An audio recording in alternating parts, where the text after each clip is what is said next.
Let me know when we're live. Live. All right.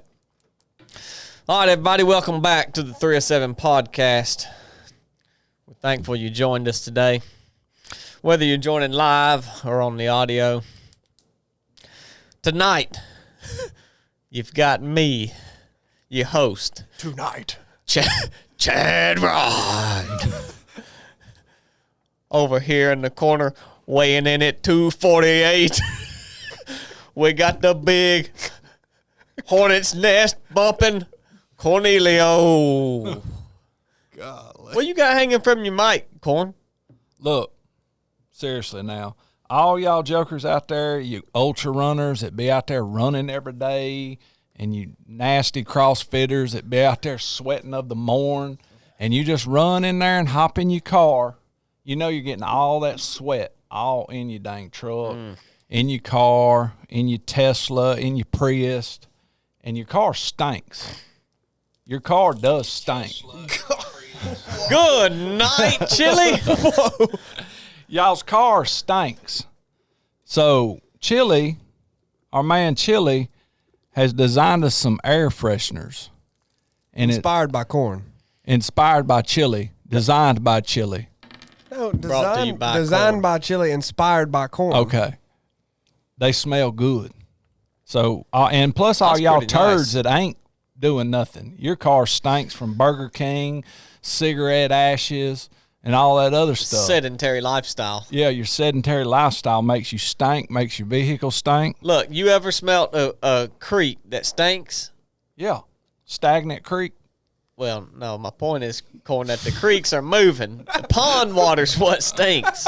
When you're sitting around like pond water, that's when you stink. Stagnant Why hadn't creek. you given me one of those yet? Well, we're not giving them away. We're selling them. Why hadn't you sold You me can one? place an order Oh, okay. online, and you'll get you one. Okay. These aren't giveaway items right here. Finish your intro.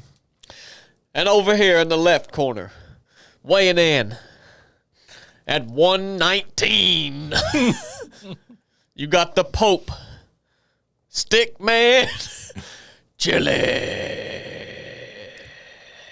Chili has been losing weight. Yeah, what's causing that? Well, you told me earlier you wasn't hardly eating nothing. I've been eating less. For why? It just kind of happened. Not trying to. Just not eating as much. It's showing. What's up, Chili? Golly. How you doing? I'm eating this Werther's right now. You got some news for us today, too, don't you? That's news to me. About that foot race? Oh, yeah. We going around the horn. Well, Corn never did tell us where we could get them air fresheners at. I Look, guess the people know. Amazon The or people something. know. We The get them people off know. Amazon. The people know. Go down to your flea market Tech over guy, by your house. Tech guy, put a link in the comments. yeah, you got one job. You got one job, you daggone turd. Invalid. Let's hear what you got to say. Well, look, man. Everyone's always asking about the race and is it in November? Is it in February? Are we going to have one again? Is it going to be the same? Is it going to be on private land like you've thrown out before? Well, I can't tell you about next year, but in the year 2024, we are going to have a race. This year? This year, November Good night. 16th. November Best be training up. 16th. Dang. So, a lot of people seem very confused if you have a ultra or have a trail race, may not be an ultra, that's timed and not a set distance. Look, man, we've got a nice course set out on private land. It's called the Mountain Mama Farms Classic. You got a 4-hour option and an 8-hour option. If you don't understand that, the distance is up to you. That's strictly up to you. The time, well, technically the time's up to you. If you don't want to run for 4 hours, you don't have to. You've got 2 options to sign up, 4-hour and 8-hour. Basically, that time limit just means we're not going to let you run past 8 hours. That's the cutoff. It's as much distance as you can get in that time on our course, whether you pick the 4-hour option or the 8-hour option. So it's really quite simple, in my opinion. You know, a timed event is different because there's nothing you can do to make it go by any faster. Yeah, it is what it is. And so when you run a set distance, you say, "Oh, if I run faster, move faster, I can get this over with faster." You can But on when this. you're running for time, you bound by time. Yep, and we're going to let the course be a surprise for you, but it's on private land. Go ahead and tell you, no one believes this when we say it, but it is not a hilly, mountainous race. It's not. It's more of a cross-country style course. It made me reminisce. Some grass, some packed dirt, some good forest trail running. Also, So- pretty piece of land too. It really is. Yeah. So, yeah, it's a cross-country style race. It should be fast. You should be able to get a big distance in 4 and 8 hours for yourself if you so choose. And look, man, if you want to come out and walk for 4 hours or hike for 8 hours, that's fine. That's fine. If you want to sign up for the 8 hour or the 4 and just hike for 2 hours and go get you a taco at a food truck and then go back and hike you an hour, that's fine. Well, you know, these events, these races that we've done in the past, they're a good place to go push and you know, try yourself, test yourself. But I enjoy having everybody there. Yeah. Just the community of it. Yep. To me, it is about the race, but I do enjoy having everybody in one spot and being able to talk to a bunch of different people. A lot of people we don't get to meet normally that listen to the podcast or whatever. You can come out and hang out, support, bring your kids, bring your family. I mean, everybody just has a good time. So they're a lot of fun to be at. They really are. I always enjoy them. And I'll get out there. I will do a little bit of running. Yeah, the whole team will be out there this time. We'll probably all run a little bit. Yeah. You going to run, Corn? Yeah, I'm gonna run attach. Yeah. I'm gonna run a lap or two. Yeah. Yeah, it's gonna be big. Where can they sign up for that, Chili? Ultra sign up. We're going to Blake. Can you post a link off of that? No, I cannot. Okay. No.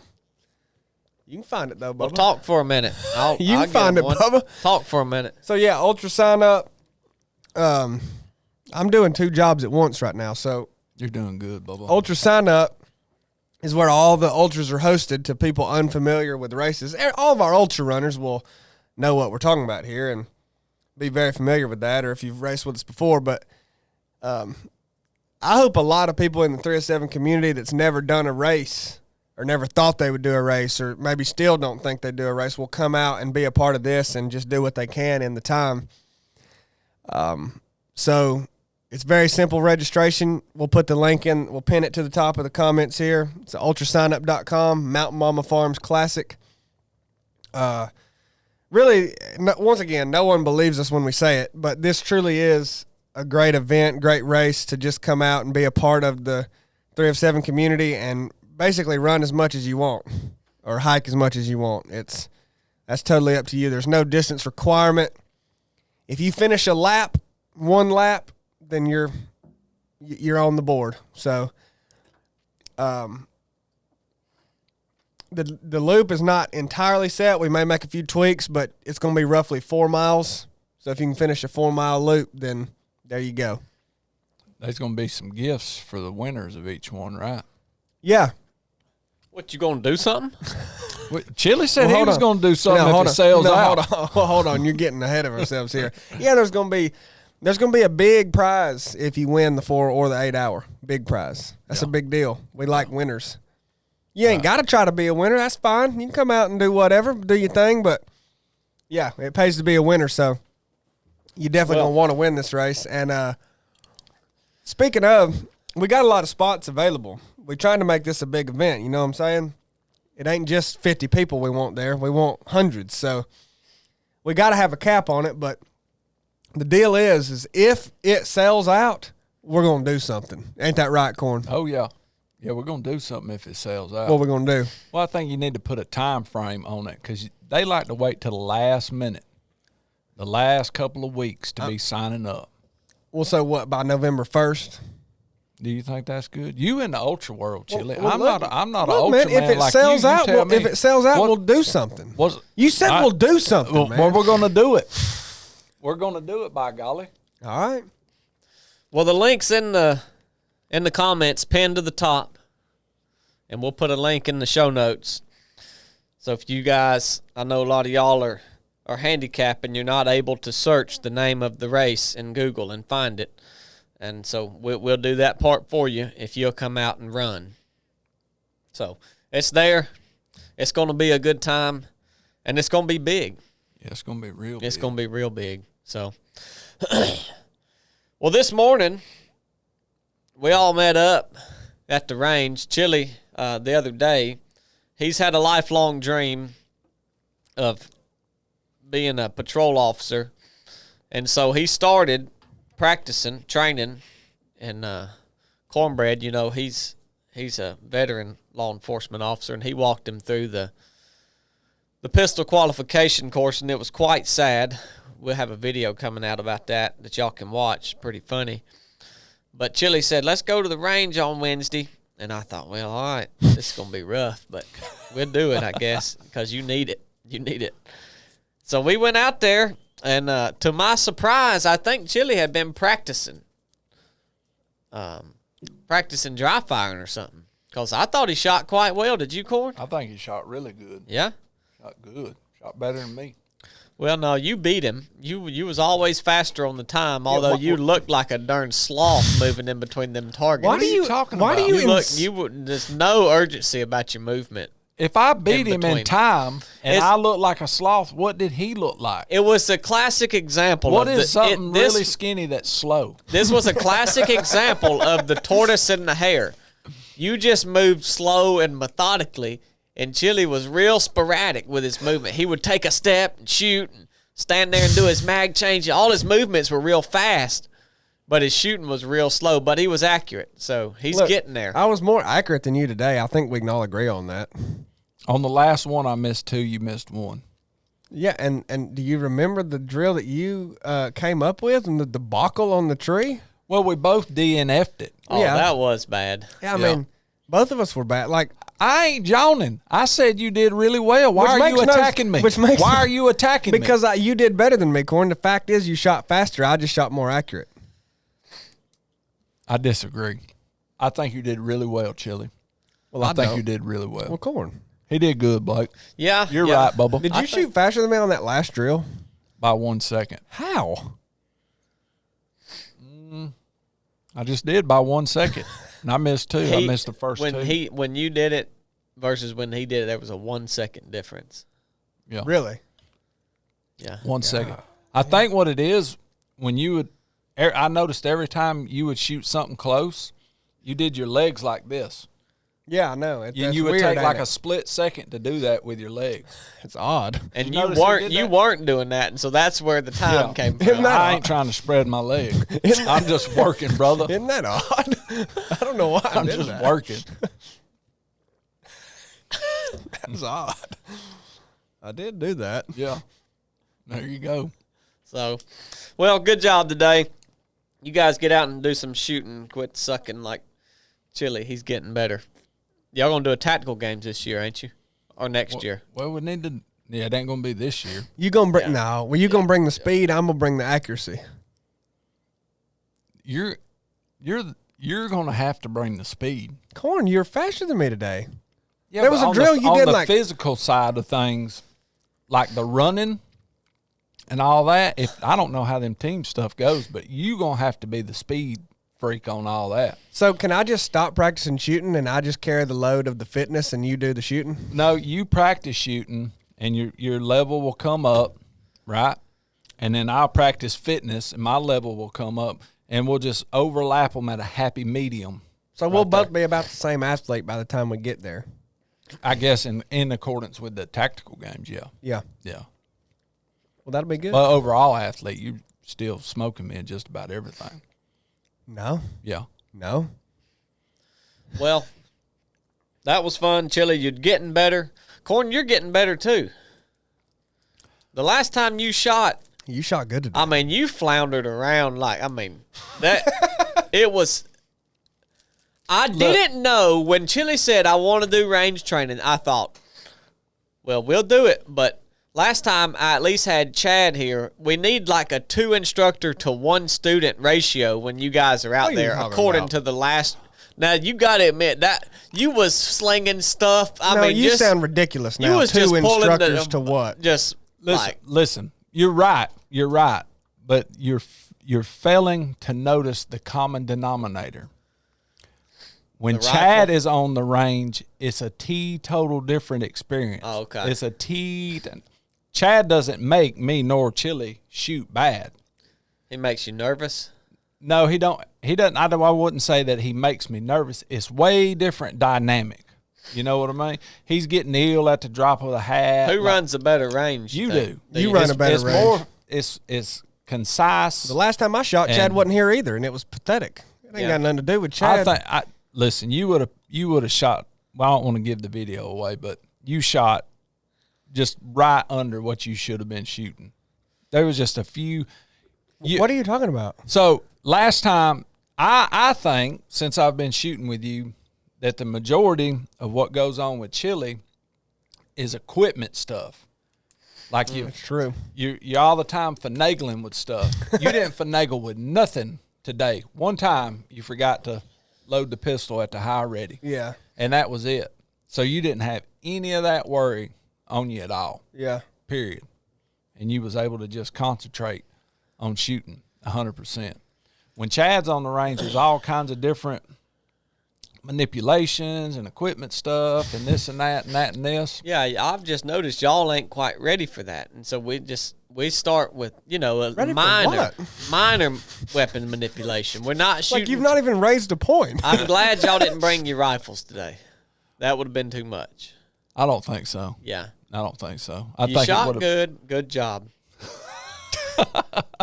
We'll just leave it at that, cause I mean we'll bring the rifles out next time. Okay, Bubba. Thank Bring you. the rifles out next time.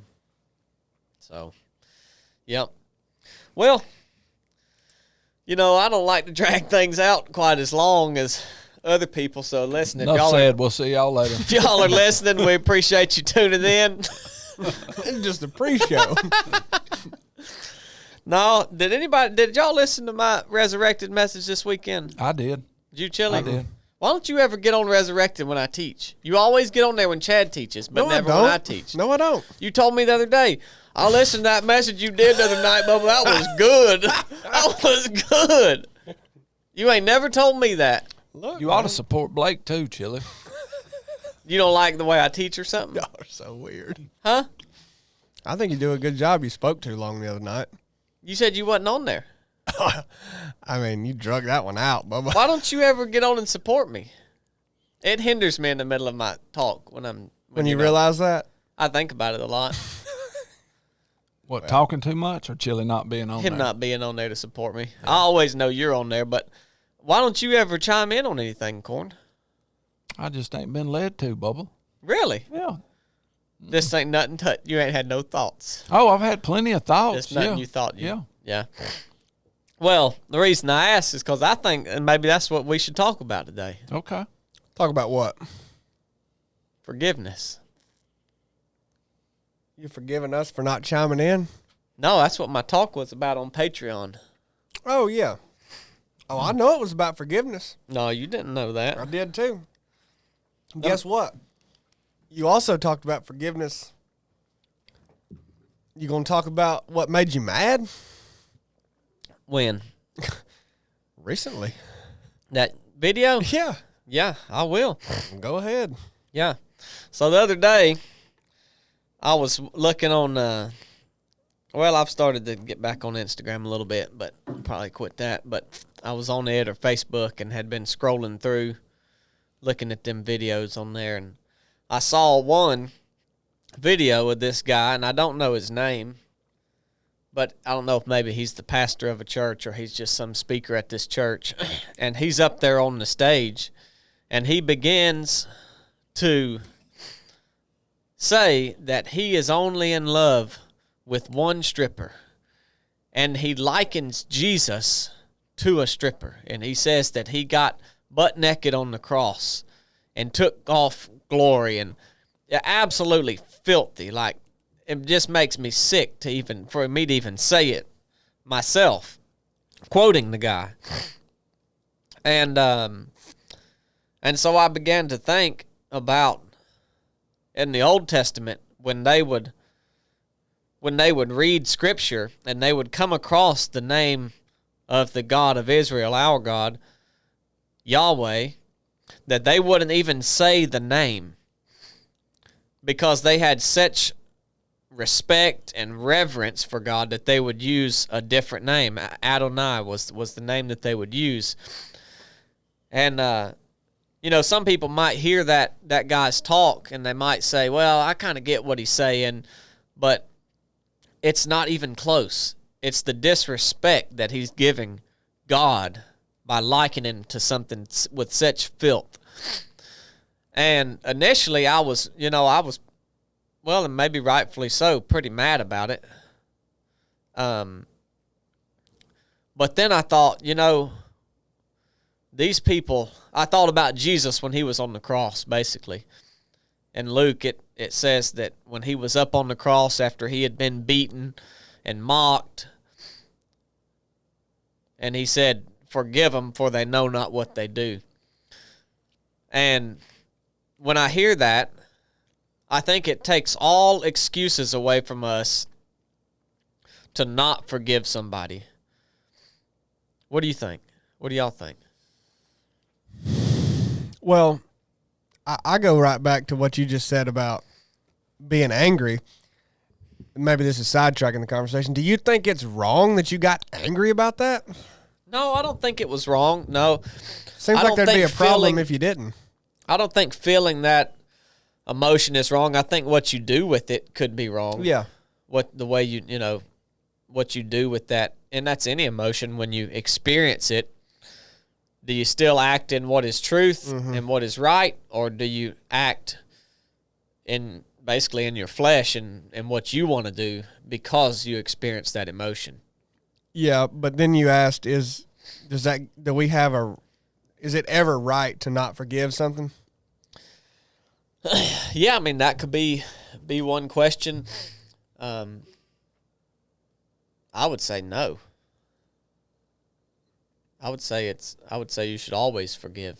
I'm not saying that's easy to do, but some people would say, well, you don't know what they've done to me. You don't know how they treated me or what they took from me or what they said to me. So your anger was out of you feeling that he was mocking Jesus, your Savior. Yeah, yeah. It wasn't that he did something directly to you. No, I mean, I don't know the guy. Yeah, so it makes me think too. So just an example, if Chili was walking down the street and some guy rode by and hit him in the back of the head with a grapefruit, because Chili, What is this, Napoleon Dynamite? What because Chili's my buddy, that would tick me off, and I'd want to go, confront the dude too. But if someone else was walking down the street and got hit, somebody walked up and was like, man, I was walking down the street, I don't even know this person, somebody hit me in the back of the head with a grapefruit, probably wouldn't make me mad at all. It'd make me mad that somebody did that to someone else. I would be and I'm mad. not saying it's right that I wouldn't get mad or it wouldn't. I'd probably Right. like, dang man, are you serious? And then that'd probably be about it. It interests me. It just made me think like, and I'm not saying you did anything wrong at all by getting upset. It makes perfect sense to me. Is a lot of times like, when is someone actually sinning against you? And when are we actually getting upset for no reason at all? I'm not saying that was the case in Port. Like, it makes a bunch of sense. Just like that video your daddy was showing. right. That was ticking me off earlier. So, like, a lot of times the forgiveness, you have to do it because of your reaction. Yeah. And not necessarily the person who hit Chili in the back of the head with a grapefruit didn't do nothing to me Right. at all. Yeah. They did it to Chili, but my reaction is what's causing me to have to forgive Yeah. Yeah. because it's eating my goat. Yep. See what I'm saying? Yeah. Yeah. It makes So- sense. So I think a lot of people, and I think, but I also think people stretch that too, to where they have to come up with something that a person does just because of their anger, and that person may not have really even done anything to them. Yeah. It's your anger that's causing somebody accidentally rear ends you. Accidentally rear ends you. It's an accident. Right. They didn't mean to damage your property. Yeah. But and Lord forbid, they killed your dog while they did it. They hit you, killed your dog. You're going to be upset. Yeah. They didn't say, "Oh, check, there's Blake out right there. I've been trying to rear end him. Let me go ahead and do it." Now your dog's dead. You're upset at them. They didn't intentionally do it. Yeah. But you're still going to be mad that your car's burnt and your dog's dead. You're still going to I'd still have to forgive them, but they didn't really do nothing to me on purpose. Yeah. It was just an accident. Yeah. 100%. Yeah. And yeah, I mean, I see what you're saying there is that he didn't do, the guy didn't do anything directly to me or anybody else, but it was to God. Like if you were to picture yourself as being an observer there when Jesus was on the cross, what would you like? That person needs forgiveness, not like my forgiveness. It's like, what is your heart toward them? And is your heart toward them like, the dude needs to die, whatever the case is, or is your heart toward them prayer? Is it like, the dude's an enemy of yours at that point? He's an enemy of God. He's an enemy of yours. He's talking about God that way. He's an enemy of yours. And what is your heart? Is it, God forgive them for they know not what they do, or God strike them down with lightning, which, like you look at some of the Old Testament stuff and, we can read, I'll read you this. Well, I'll read it in a little bit, but that's kind of the question. It starts with what is your heart towards the person, but then you go a step further and kind of maybe branching off of that a little bit is the struggle of forgiveness. When people do you wrong that aren't due any sort of credit or any sort of, when somebody wrongs you, they should be wronged back is the way you want justice. You want to see justice done. And a lot of people are like that. Maybe most people are. Not that I'm saying I'm not for justice, because there has to be government and things in order for peace to be, to exist. So people have to submit and obey, and there has to be government and police and things like that in order to keep the peace. I'm talking more relational with your family, with friends, or even people that aren't your friends. And it's a really hard thing to do. And, when I was on Resurrected teaching, I had looked in the Sermon on the Mount as I was using some things from the Sermon on the Mount to see what Jesus says about these things. And I'll read it all, I'll just read the scripture here, and I'll get you guys' thoughts on it. But this is Matthew 5, starting in 33. Actually, let's start in 40. If anyone wants to sue you and take your shirt, let him take your coat also. Whoever forces you to go 1 mile, go with him 2. And we'll even back up to 38. So back up. You have heard that it was said, an eye for an eye and a tooth for a tooth. So we'll start there. You've heard it said, an eye for an eye and a tooth for a tooth. And Jesus is quoting Old Testament scripture there, which prohibited uneven retribution. So an eye for, you do me wrong, then I'm going to do you take my eye out, I take your eye out. I'm not going to take your eye and your leg. It's an eye for an eye and a tooth for a tooth. He's saying you've heard that taught, and that was to prevent uneven retribution. And so he takes it a step further, and he says, but I say to you, do not resist an evil person, but whoever slaps you on the right cheek, turn the other to him also. That's a hard thing. That's a hard thing to take. Oh, yeah. Because he's saying, he's not only saying, Dad, blast, unplugged your camera. Good night. Whose camera, Blake? Dude, you had one job. You had one job. The whole thing's out. Are we even recording anymore? Are you keeping up with those super chats, Bubba? How many do you see? I don't know. You're doing it. All right, we're back. We're back. We had a mishap there. That's what Chad did to turn that the other cheek. episode. But yeah, we're back. So he's not only saying don't repay what's even, and he's not saying don't do anything. What he's saying is actually repay good for evil, and we see that in Scripture later on. What do y'all think about that? About that scripture there? Yeah, I think practically that is like in a practical sense that is really hard to do. If you was to be slapped backhanded, you're gonna feel big time disrespected. Practically, turning the other cheek. That's if you're at the grocery store and whatever happens, you step on somebody's heel on accident. And it just really ticks that joker off, and he turns around and jumps in your soup bowl and just starts pitching a fit. What are you going to do? Well, I think, for me, I think that Jesus is talking not about just letting someone pummel you, right? Mm-hmm. If someone's attacking you, don't just stand there and let them beat you up. I don't think he's talking about this in the specific sense of that. What I think he's getting at is that, like, if you look up, even in today's world, if somebody backhands somebody, that's like dominating them, right? Like, oh yeah, that's like that's not like you're just gonna go up and punch somebody.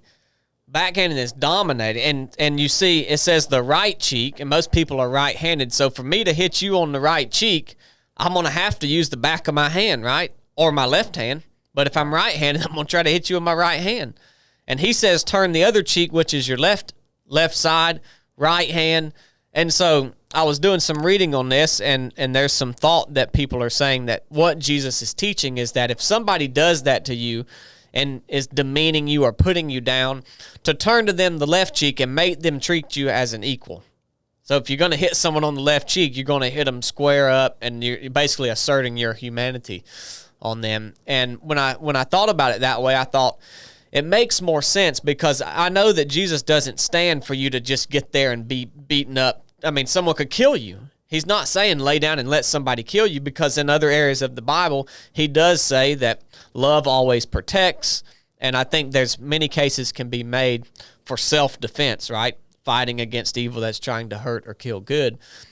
And so that's not what he's saying here. And if we move on through this, we see in other examples that is, in fact, what he's talking about. Did you have anything on that, Chili, before we move on? No, not really more than that. It's, it just makes me think, I guess there's different types of forgiveness too. Like you're talking about relational forgiveness, and the forgiveness that God gives us for our sins.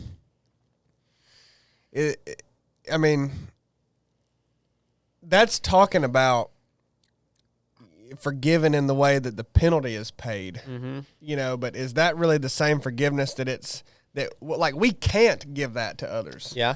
Like we don't even, like we're not even capable of that forgiveness. So what is exactly the forgiveness we're supposed to display or offer if we're hit in the back of the head with a grapefruit? Yeah. Like Corn says, like what even are we supposed to do? Because we're not supposed to forgive them of that sin in the way that God does, like, because we can't. But we're supposed to forgive in what way? Like, let it go? Like, what does it look like what we're supposed to do? Yeah. No, I think as far as what we are supposed to do. Like, what are we doing that's forgiving? Like, how do we forgive? I think it's about, again, well, actually, I know, because this is what the Bible is at, is it's the posture of your heart toward the person. So it's a change that has to be made inward on your behalf due to what the person has done to you. Because to your point, Chili, you're talking about we can't forgive sins. Romans 12:17, and reading on, says, never pay back evil for evil to anyone. Respect what is right in the sight of all men. If possible, so far as it depends on you, be at peace with all men. Never take your own revenge, beloved, but leave room for the wrath of God, for it is written, vengeance is mine, I will repay, says the Lord. And so then it tells us how to treat him. If your enemy's hungry, feed him. If he's thirsty, give him a drink. And so doing, you will heap burning coals on his head. Do not be overcome by evil, but overcome evil with good. So we see in that scripture that the Lord is saying, I will repay what is due, and the forgiveness that we get in the sense of we have sinned against God and we can no longer be in his presence or a part of him. That can only be covered by the blood of Jesus and forgiveness of us. So I see what you're saying. Like we can't give that to other people. Right? Yeah. And so I think it's about the condition of your heart, to where when Corn slaps me in the face, metaphorically, then what do? Like, do I slap him back, or do I just stand there and talk to him? Like what is the, in that specific, I don't think physical aggression and contact is a good example to use. It's a great metaphor that Jesus used, but I personally don't feel like he is speaking literal here because of the other examples. There's another one where it says if one man makes you go a mile with him, go 2. And apparently in the culture then, it was permissible or legal for a Roman soldier to require you to carry their gear for up to 1 mile. They could just be walking down the road and say, hey, Chili, you about to tote my pack for a mile, and there ain't nothing you can do about it. And Jesus is saying, well, if they're going to do that, then go ahead and carry it the 2nd mile voluntarily. So, he's saying that's really not, it's not your load, it's not your deal, but if they're going to make you do that, then go ahead and go the 2nd mile with them. And show them, these are ways that we can show the love of God, right, to other people so that they will in hope turn to God. But it's also about our heart. So I think it's twofold. Well, let's use an example then of someone stole something from you, or they owe you money, they're in debt to you. Are you supposed to just flat out forgive that anytime someone goes into debt to you? Well, I'll give you an example of mine. Yeah. One time, I told this on Resurrected too. One time, I was looking for a Blazer, like old K5 Blazer, like early 80s model. And I was looking on the marketplace, Facebook marketplace. And I found one, and it wasn't for a steal, but it was a nice ride. And it was on the low side of average. And so I thought, all right. So I messaged the guy, and it had just been posted. He's like, I'm getting a lot of response to it right now, but I'm not committed to anybody yet. And he said, you were one of the first to reach out. If you want to give me a deposit, then I'll hold it and let you come look at it. And if you want it, great. If you don't, I'll give you your money back. And I was like, I don't really know this guy. So I said, well, let me get your number, and I'll call and talk to you. And he gave me his number. I called and talked to him. He seemed legit. So I gave the guy the money. He gave us the address, and it's like an hour and a half away from here. So me and Dad rode out there, and we pull up, and there's no Blazer at the address. And I was like, maybe it's in the garage or something, And some people pull up to the house while we're there, and they're like, no, we're not selling a Blazer here. And I was like, well, he got me. So I text the guy, hey, did you send the wrong address? Nothing. Called him, nothing. He had blocked my number from calls, but I could still get text to him. And he just never responded. So we were like, oh, well, all right. So we go home, and, I'm pretty ill. And Dad, he's just, kind of. Oh, he's mad. He's mad, and he's kind of like, that's bull crap, man. Now to have his hand cut off. And which, I was pretty mad too. And we got back. I had typed up a couple messages I was going to send the guy and never sent them. And then we get back, and I kind of calmed down or whatever. And I thought, well, my question to myself was, how would Jesus have me handle this situation? And so, I hate even telling this publicly because I don't want people to think I'm telling this for anything about myself. It's an example, right? And so I sent the guy a message, and I said, hey, man, look, I know you got me. Like, you scammed me, took my money. And I said, I'm really I'm sorry that you're in a spot that you have to do that. to get money. Like, I wish that you could have enough or get something, somewhere else. And I said, but I just let you know I forgive you. And in fact, if you need more money, just let me know. And I've sent him like 5 or 6 other messages like, hey, what's going, no response. And he responds back to me and he's like, man, I can't even keep your money now if this is going to be your response. And he said, I'm going to send you your money back and I'm going to give you a little bit more for gas and your time and stuff. And I said, no, just keep, like I said, keep the money, just keep the money. Don't worry about it. You can have it. And the guy's like, oh man, I even feel worse than I did initially now. And not that I'm doing this to heap burning coals on his head, but, and whether I could trust the guy or not, I don't know. He'd already lied to me once. Maybe he's just playing it out. Maybe so. And many of you watching this or listening to this probably think, oh, you're an idiot, man. Like, get your money back. But I was able to share the gospel with the guy. Like, I had his ear. He was listening and responding. So I was able to share the gospel with the guy, not only just through text and, writing it out to him, but also just through my actions. And, whether he meant it or not, I don't know. But, it seemed to really touch him. And he was like, I do realize that I'm doing wrong. I'm not going to do this anymore. I do realize that I need to read my Bible, whatever it is that he was like, something to those effect. Like, I need to stop doing the things that I'm doing. And again, like a lot of you are probably thinking, oh, well, he's just taking advantage of you and maybe he is. But the fact of the matter is I was able to put that on display to this guy.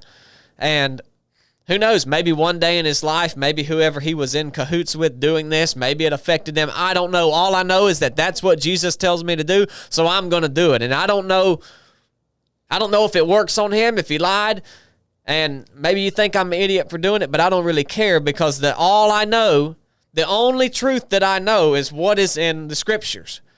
Anything else that makes sense, anything that's logical, anything that is 1 + 1 = 2, it might make sense, but it doesn't mean that it's the truth. It doesn't mean that it is the right thing to do. And I know that Jesus says, don't repay evil with evil, but repay evil with good. And through the examples in the Sermon on the Mount, he's saying, return to them more good than the evil that they give you. So don't even repay evil for evil. Don't do nothing, but actually give more good than the evil that was done to you. Don't just give them your tunic if they're trying to take it. Go ahead and give them your shirt too. Don't just go the mile and not complain. Go the second mile with them. Don't just, turn around or hit them back when they hit you. Offer them up the other cheek. And what does that do? It puts God on display for not only that person, but for everybody else that's there to witness it. And so that's that's a long explanation, but that is my example. The question could be, if every time somebody steals from you, do you just let them steal from you? Yeah. And I can't find in Scripture anywhere that it tells, it just says, let God repay. It's like, by you taking it into your own hands, is it a way of saying, I don't think God's going to really make this right, so I got to get my money back? I don't, there has to be law and order still, right? So, that's a good question. I don't know where I stand on that. But I do know that what Jesus tells us to do is an extremely radical way to react. That's radical. But it doesn't look anything, nobody, 95% of the people listening to this and watching this are going to say, you are an idiot for doing that, and there's no way I would ever do that. And it was hard to do. My initial response was not to do that. I'm not saying that I responded, I'm going to repay this guy good for evil. That wasn't it. But and I'll just be straight up with it. You know what would make that real hard to do? When you were hurting yourself. Yeah. Financially or whatever. You want to talk about real hard to do it then. When you already didn't have the money in the first place. Right. That makes it real hard. Yeah. That's real radical. Yeah. Because some people could say, not that you're a billionaire, but obviously, but someone's like a billionaire. You go, well, that ain't no big deal for them to do that. That wasn't nothing. Mm-hmm. But it don't say turn the other cheek or whatever if you're rich. Yeah, as long as you're taken care of. Right. It says do it. Yeah. So that's when it really gets tough. Mm-hmm. But also I think about you talking about the posture of your heart and everything, and when you talked about your response to that, you even said, well, yeah, at first you were pissed Right. and mad and didn't want to do that and didn't even think to do that. But, like, is that a problem? Does that mean you didn't forgive them? Or did you experience that and then go, but this is how I'm going to react? You see what I mean? Yeah. Like, your heart's initial reaction was to get mad at that, which Yeah. I don't know whose wouldn't. Maybe somebody's wouldn't. Mine would. But then you didn't choose to, lash out at the dude. Right. No, I mean, I would say my initial response was unforgiveness. My initial response to the guy was like, no, I'm not going to forgive Because you. you didn't immediately feel that way. Yeah. How you ended up But reacting. but I don't think that is the issue that Jesus is getting at here, because at the time, you could go down a different trail with this, but at the time, like, yes, if you were to pull me out of that situation and say, is reacting this way wrong? I would say, yes, you shouldn't react that way. But in the moment, I did not think what I was doing was wrong. But at the point that I had slowed down, Yeah. got rid of those emotions that cloud your mind and your judgment, and I said, all right, now let me think about this. How should I actually respond? Then at that point, I knew what was right and what was wrong. And did I choose forgive? And there's times I have not chosen forgiveness, right? I mean, that's just the fact of the matter. But I decided to choose right this time and didn't choose unforgiveness. And sometimes, you know what? You're going to have to get up day after day after day after day and forgive the same person for the same thing, because it's that bad. Like stealing from you, some people that just really gets their goat. And I mean, one of them, I'm that way too. I can't stand for somebody who steals. But there's a lot worse thing. What if someone did something to your kid? Yeah. Or your spouse, even killed them? Yeah. I mean, that's tough. That's real tough. Yeah. To repay that evil with good, I mean, Yeah. and these things that we bring up, even, I want to look in the scripture and be like, is there somewhere else that Jesus says that I don't have to do it in this case? Like, somebody just killed my kid. Is there somewhere that I can justify retribution to this case? Well, And I don't want to say yes there is or no there isn't, but the things that Jesus calls us to are radical. yeah, 100%. It's interesting because the posture of your heart, I think everyone's posture of their heart can be different, especially when it comes to material things, even like money. You let somebody borrow money. If I let someone borrow money, not bragging, it's never in the expectation of ever getting it back. It's just, all right, I'll let you borrow whatever. Yeah. I'm not going to mention it. You pay it back when you pay it back. Or, you think, well, if somebody was outside of my house trying to steal my truck, would I shoot them to stop them? I'm pretty sure I wouldn't shoot them. I would go out there and physically confront them to keep them from doing it.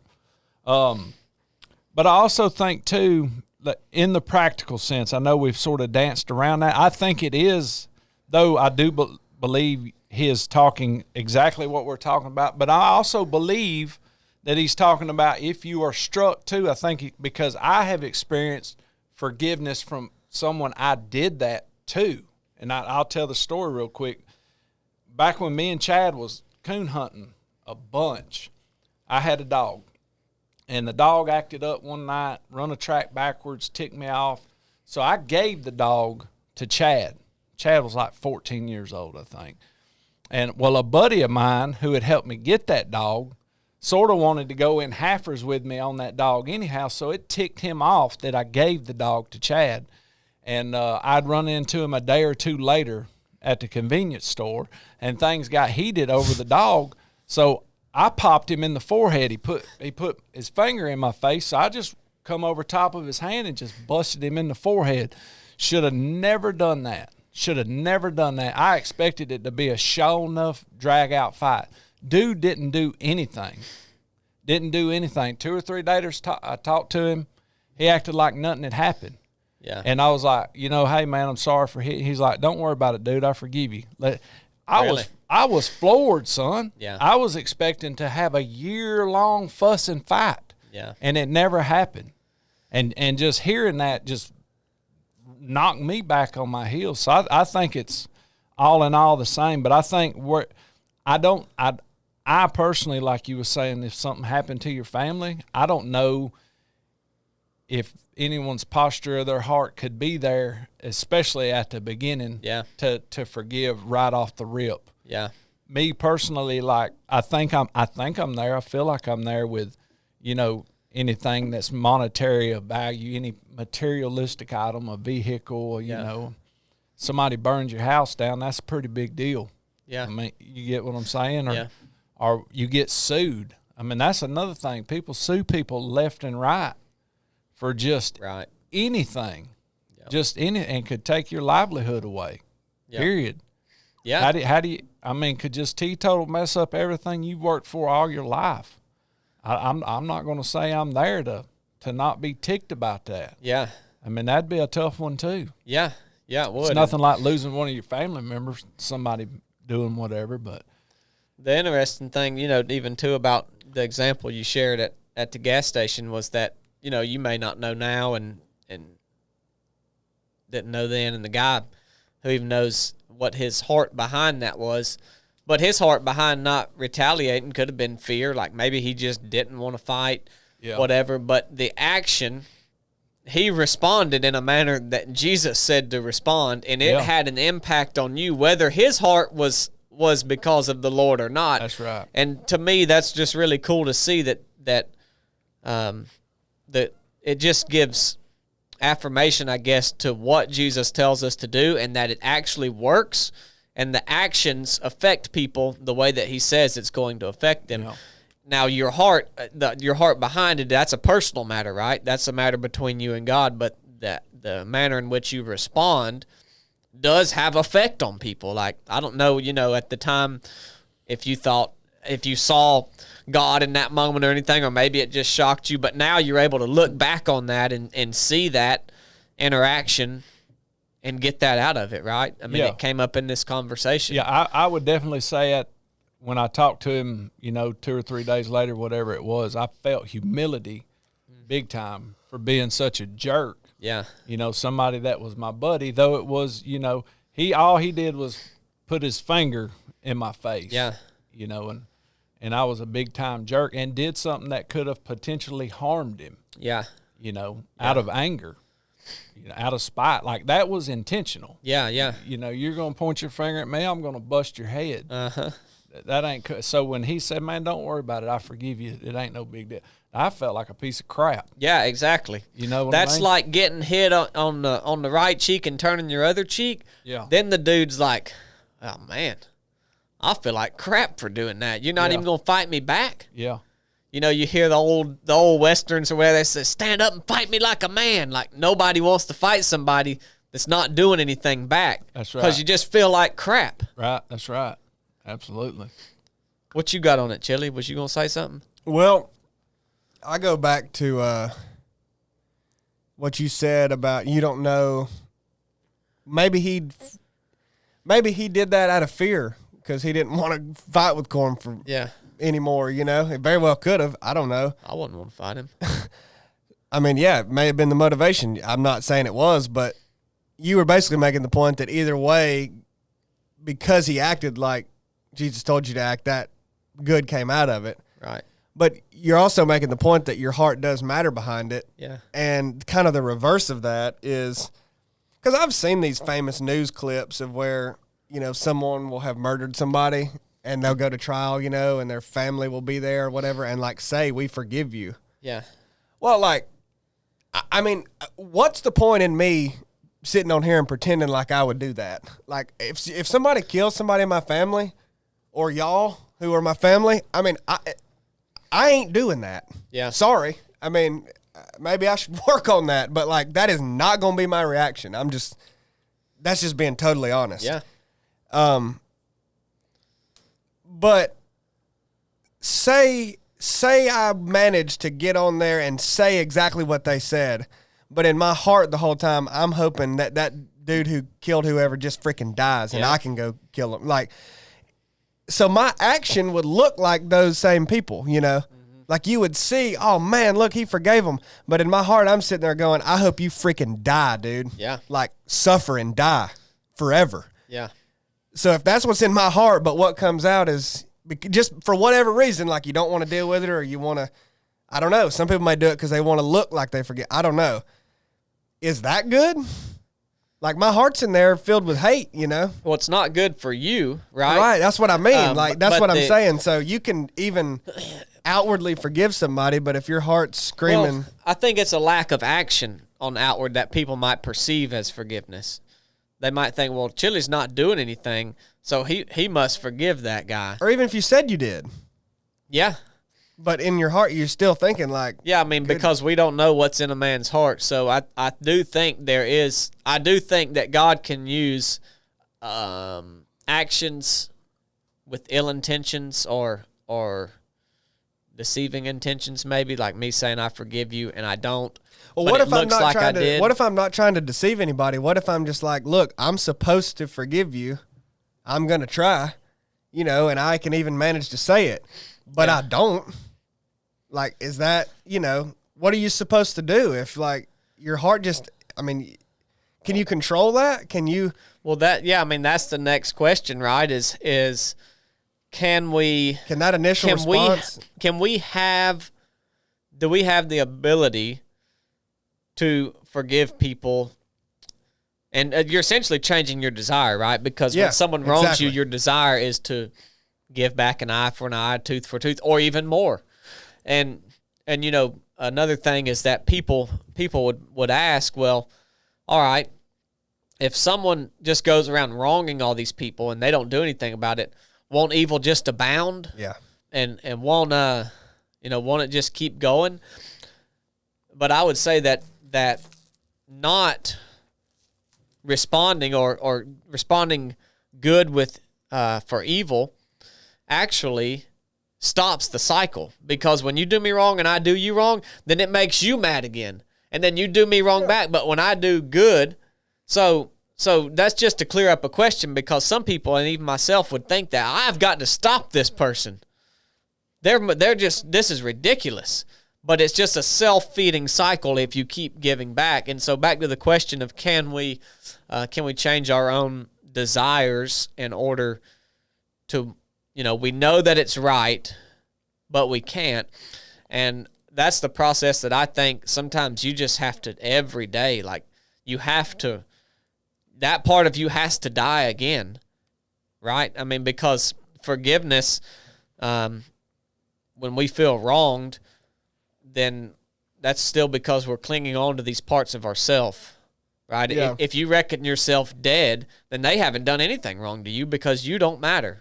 And nothing that you have matters. Your family doesn't matter. All that matters is God. And so you would say righteous anger at that time, sinning against God. But no, I don't think that we can change that apart from God. I don't think that you could do that under your own will, and say, I know this is right and what I need to do, so I need to do it. And anytime that I've ever been able to forgive somebody where I truly felt wrong, I'm not talking about like someone cut you off in traffic and you're ticked about it and you're like, I forgive him. I'm talking about like someone actually wronging you, stealing from you, hurting you, causing you problems, costing you things. That's what I'm talking about. And I don't think you can do that apart from God. I think that takes prayer, and the way that we change our heart is by reading his scripture, and what you take in is what you put out. And so I think you have to get as much of the word in you during those times, and that has to be what your constant thought is, because the minute you start letting that stuff slip out and you're letting all these other songs and other people's opinions of, yeah, you need to get them back, and you start letting those things in, then you say, you know what, today I'm going to get that joker back. And so the point that it's forgiveness and it's like written off, like you don't struggle with that anymore, I guess that could be a question, is what is the point that you've forgiven someone? But I think that that's like for a serious wrongdoing, that could take, you might have to do that every day or multiple times a day, because that thought creeps in and you have to say, no, I'm going to choose forgiveness because that's what God said is good and right. And I can only do that through you. And those are the times that you're just going to be in prayer a lot more than you are when you're not dealing with those things. Yeah. And in the world, you know, what I was thinking about when you was talking about, Chili, if somebody was harmed in your family is, remember the video of the guy, I can't remember where it's at, but his son was kidnapped by this dude and molested for however many days. I can't remember if the young boy was killed or whatever, but his dad's on the telephone, an old payphone with his buddy, and the dude walks by. It's all on camera. And he's like, here he is, and he sets the phone down and he shoots the guy in the head. Yep. Like, people think that's awesome and cool. I've watched it and say, dang, that dude got that guy that hurt his son. We like to see people get good what they for deserve. him. You know what I mean? Good for him. But that's totally the opposite of what Jesus is saying. Killdozer, I could sit here and stare at a picture of the killdozer all day long. But dude didn't have no forgiveness in him. He tore a whole city up. He was so angry and unforgiving. I love the story of the killdozer, but it's completely the opposite of what Jesus. I mean, this dude had he had malicious intent behind his unforgiveness 100%. Would you say unforgiveness would stem a lot from selfishness? Like, not selfishness and that's mine and I want to keep it, but selfishness is the opposite of selflessness, right? Right. Like, would do you think that it is tied to that at all? I don't know myself. Because as we talk, you think if you are reckoning yourself dead, and then why do you think you or do any sort of You know what else it could be? justice? What else it could be is something that it sounds seemingly good on the surface, but then if you dig deeper, may go back to selfishness. I don't know, but I think because honestly, when someone's harmed a child like that, it wasn't my child. Yeah. So I totally get his dad wanting to kill that dude. Yeah. But Yeah. quite honestly, like, do I have the same feeling as strong as the dad does? No. But I even have that feeling too. Like, I hope that dude freaking dies. Yeah. Right. Like, I'll kill him. Like, Yeah. that's the scum of the earth. Yep. So I think initially that may be partially just like a despising evil. Yeah. Yeah. But then, so that sounds good. Oh, you despise evil. Well, but what it reveals to get angry and not forgive that in others, like, am I not evil? Yeah, exactly. I mean, I'm sorry, man. Nobody likes this discussion because everyone wants to go, well, I would never hurt a child, so I hate that evil. And that, yeah, I am, I do hate that. And I do feel kind of like righteous about that. Like, I'm not that bad. It's like, I think we really, really downplay the evil that exists within us and overplay it in others. Because Yeah. we're like, man, I would never do. Well, look, man, you don't get to be. Well, you can if you choose to, but you don't. You're not. It's not. You're not righteous in the fact of looking at what the good things that you have done and all the things in your life that you haven't done. Like, well, I haven't killed somebody or hurt a child or done this. It's like you're not righteous because you have never hurt a child. Yeah. Like, I'm sorry, you're not. You don't. You can't count that as. Whenever you start thinking about what actually exists within you and what you're actually capable of as a sinful human, literally all of us. Because the same thing that's caused your sin in your heart is the same thing that caused the dude to hurt the child. Like, it is the same. Yeah. Right. And once you realize that, to me, that helped me understand more when it talks about, our best is like filthy rags. Because like you read that and you understand it. The point is we're not good at it. We're not whatever. But you think of it in these terms and you're like, no, the evil that exists within me is the same evil that was in, Hitler Right. and Stalin and these people who have hurt hundreds and thousands of children. And that'll make some people mad. They'll disagree with you on that. Oh, 100% they will. They'll say, no, sir. Yeah, they're like, No, nope, sorry, I ain't it. Yeah. It's in me. Yeah. Guess what? It is in me, and that don't mean I'm ever going to hurt it. Like, good God, no. But you're missing the point. Right. Of the evil that actually dwells within you. Well, it is the same. Yeah, but the difference is that you also have the Holy Spirit in you that overcomes Right. evil, and that's how we're Right. not able to fulfill all Yeah. of the evil desires or thoughts, and that becomes progressive, right? That Yeah. gets worse and worse and worse and worse the more you act on it. So yeah, totally. Yeah, I mean, like that's really a horrible thing to think about, but I think it's like what makes you so angry about that. I don't know. Maybe it is partially selfishness, but I just go back to no, I don't like that because I hate evil. That Yeah. disgusts me. But I think what allows you to feel that way and also not forgive them and not is a complete refusal to admit that that's in you, buddy.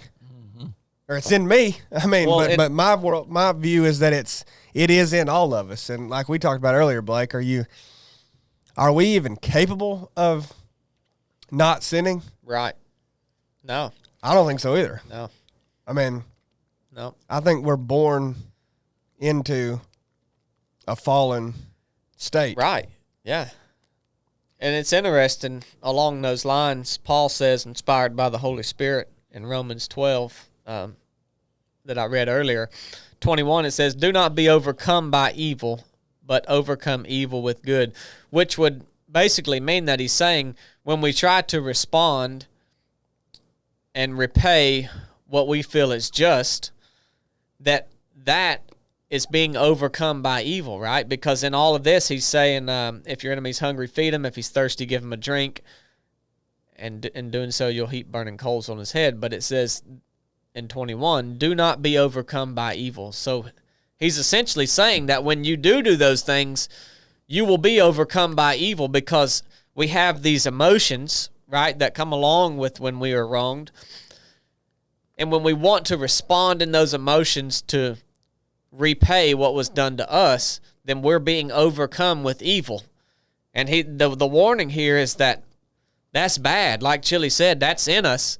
And the more you act on that, the worse it's going to get. And you can't just go around dealing out all of this justice, because who are you to deal out justice when, just like Chili said, you're just as evil as anyone else. And I think that when you realize that is one of the key things to help you forgive other people. When you say, man, I know what that guy did was wrong to me, but who am I to have received this forgiveness from God? Look at all the evil that I've done. Yeah. And who am I to forgive this, to get this forgiveness from God? And then he takes it a step further, always. And he says, don't just forgive them, but he says, if they're hungry, then feed them. If they're thirsty, then give them water. Pray for our enemies, we see in the Bible. Jesus even says, if you're bringing a gift to the altar and you have a problem with the brother, then don't even worry about the gift at the altar. Go settle your wrongs with him. That's how important it is. And he says to pray for our enemies. And essentially, whatever, maybe not become best friends, but like you praying for people, you're not praying that they get what they deserve. You're praying that they get better. And he's always taking it a step further. And so he says, what good is it for you if you love the ones who love you? Don't even the tax collectors do that? What is it to you if you greet the ones who greet you? And so I think that is where love and peace and forgiveness start. But he takes it far further than that and says the real thing is forgiving those that are actually doing you wrong and want evil for you, not just by accident like you were talking about. Right. And so it runs really, really deep, and it's a really hard thing to do, to fight against that feeling. And That's why I think it has a little bit to do with selflessness, because that is what you want to do, but that part of you has to die. And you have to understand that you are not, you're not, entitled or do any sort of thing. If anything, you should be receiving more punishment and wrongdoing than you're getting right now. Yeah. Because of who you've been your whole life. Whether you've been living as the Pope in the Catholic Church or a pastor of a modern day church or whatever you're doing that you think so good, it don't add up to nothing. And when you see other people, you listening to this and watching this, you have ultimate value, but not because of anything that you've done, the amount of money that you have, the amount of likes or subscribers that you have. You have ultimate value because you were created in the likeness and image of God. And I said on Resurrected, there's nothing that you can do to add to that or subtract from that, right? God created corn just like he created the worst person you can think of in the likeness and image of him. And when you see that in people and see that in yourself, that also helps to be able to forgive people. And again, people, you can take this, you can make exceptions for things. You can say, well, what about wars? What about the military? What about, this? I'm talking about our community here, our friends, our people that we interact with. Those things, I think it does still apply to a lot of those things, but I do think like military, like we talked about police earlier, there are always exceptions, and I always feel the need to give this disclaimer because of all the idiots out there that want to try to say you're wrong for saying this because what about this, and that's just ridiculous. But I want to point the fact out that that is not what we're talking about here, although I do think that it applies in many of those situations. And so it's hard to see that value in people, though, especially people that do you wrong, that they're valuable just because God created them, just like you. And that's important that we know that about ourselves, too, because we can get down on ourselves, or we can get high on ourselves and say, boy, Blake, you're doing good. Mm-hmm. You mean you told that guy you'd give him more money after he stole from you? Yeah. You're doing good. Yeah. Well, somebody could get caught up in the weeds too and say, well, I'm just going to fight this by making this person feel bad and show false humility. Uh-huh. Oh, man, you did me so awful, and look at me. I'm just struggling like a dog now, man, and try to make the dude feel bad. Yep. But back to what you were saying just before that, you're not talking about someone who is currently in the process trying to kill you. Mm-hmm. You know what I mean? Like, yeah.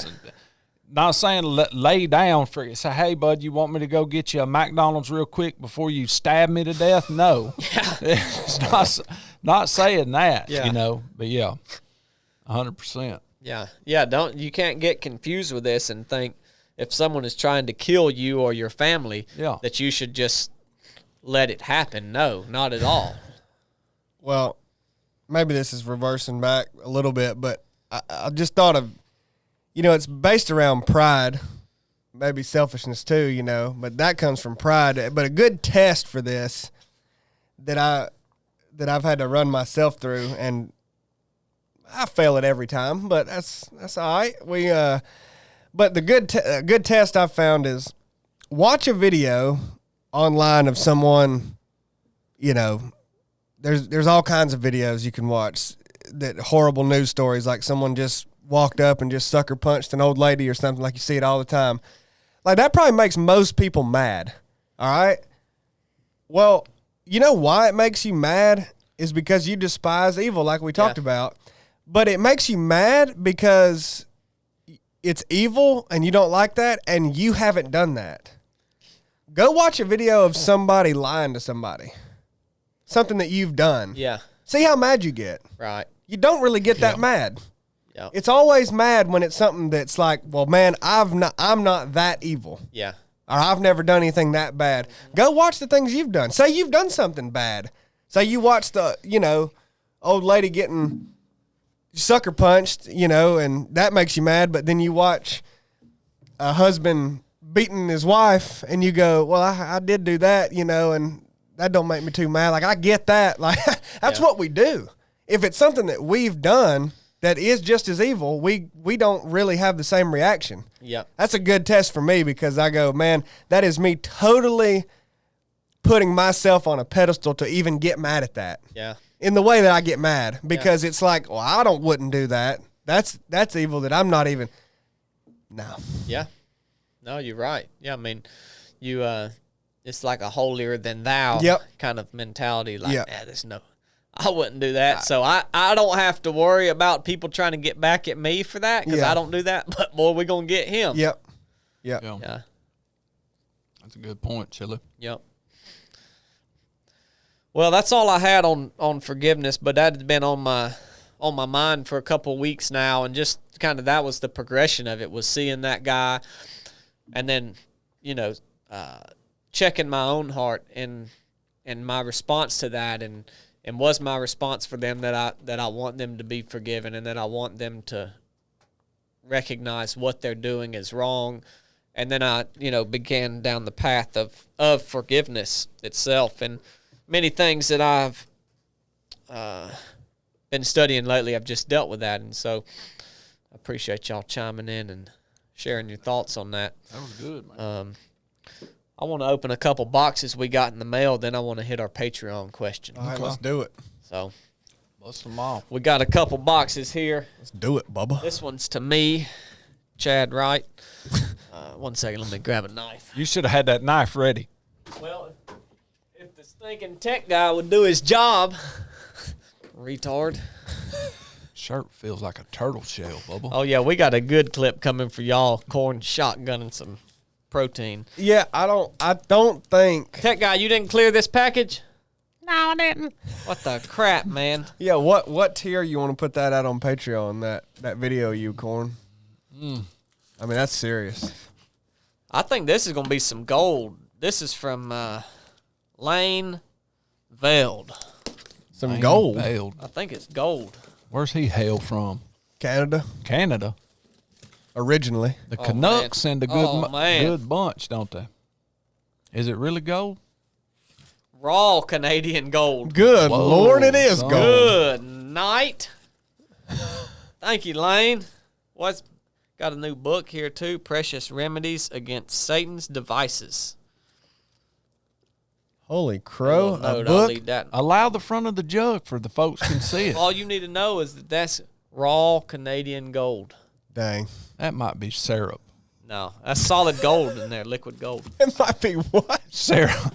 Syrup. I'll read that letter later, Lane. I appreciate Who's you she? sending Who's that. Sarah? Bubba. Well, Syrup. We're gonna see Lane on the basic course, right? Oh yeah. Oh yeah. Oh, my waffle. ROP Team 7? Is it ROP or basic course? What do you? Well, he what- did the ROP course. You Yeah. remember, but Oh, yeah. the Yeah. next year's basic. That's yeah. right. All right, we got another package here from Dan Aiello. Show them what it looks like, the package. So I got to make sure I It's a hide his weird- address. I think Make- it's a Let you drone. guys know we'll protect your privacy. Yeah. Should you choose to That's- send something. That's a baby drone. If somebody wants to send us something, Chili, where could they send it to? P.O. Box 454, Rome, Georgia 30162. 3 of 7 project. And look, we take all kinds, guys. We'll take you hate mail. If you mad about something we said, that's all right, Bubba. Lane's awesome, man. Send that Yeah. real Canadian gold too. The heck, man. That's a baby attack drone right there. Somebody said Canadian wood sugar. Well, there you go. Yeah. Was he Lane was ROP Team 7 and Dan's ROP Team 8? I get the numbers mixed up. All right, this is from Dan. Looks like he got some. I hope it's a map.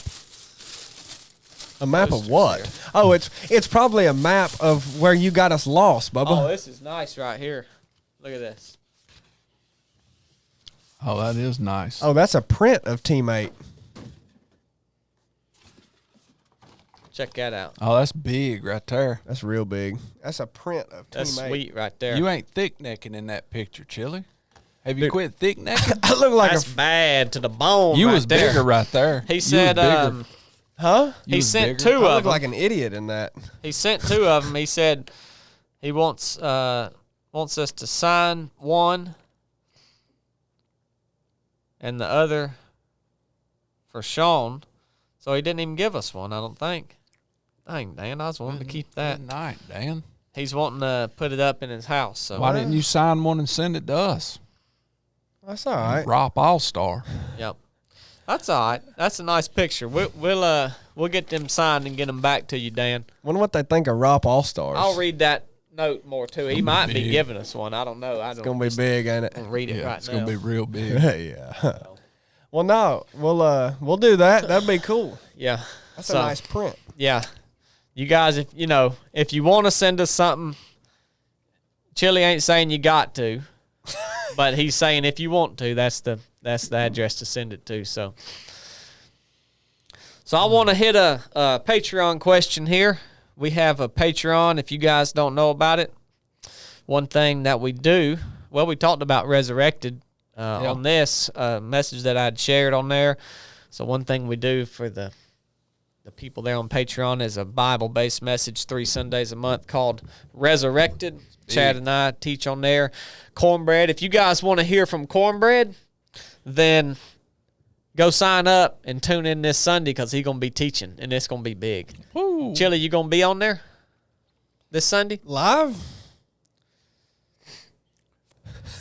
Chili's got a special project he's doing this weekend, remember?